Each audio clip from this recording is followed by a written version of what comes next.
I know that in all the materials that went out in support of this, to support this referendum, the Martin Luther King site was the recommended site, was the discussed site. It was very apparent to everyone that's where this was going. And I will say even the efforts against this project were very clear that they knew it was going in Martin Luther King Park. So I just think it fails the smell test. I think that any change to that is, quite honestly, a bait and switch to the voters.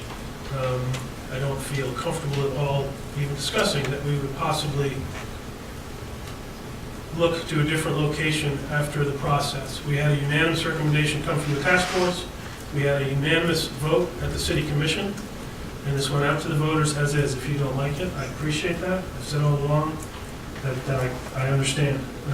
However, this is what went out to the voters, and if there's anybody up here that can look out to the voters or look out to this audience with a straight face and say just because the language didn't say the Martin Luther King site, that they didn't know it was going there. It's very clear to everybody on this day, as it should be, that that's what we took to the voters.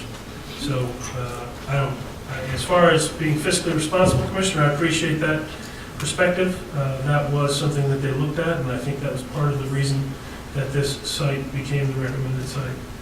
So I hate to give staff extra work, especially something that can get us into some legal situations if this was what was brought before the voters and the voters took part.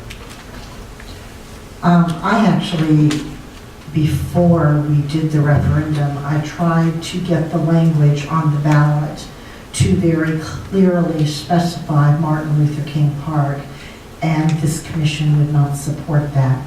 So I can look anyone in the face and say, when we voted on this referendum, I am comfortable that we are continuing conversation.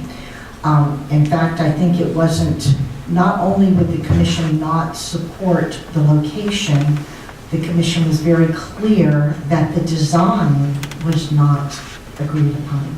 In fact, in the RFP, my understanding is that we were going to include in the RFP, and I believe we have, an actual scope of work for the new architect to continue further the discussions of design. So I'm not uncomfortable at all because I have tried very hard to get a location specified, and since the commission would not do that, I would think that that would have to be considered in a legal judgment as to whether we can or cannot consider another site. So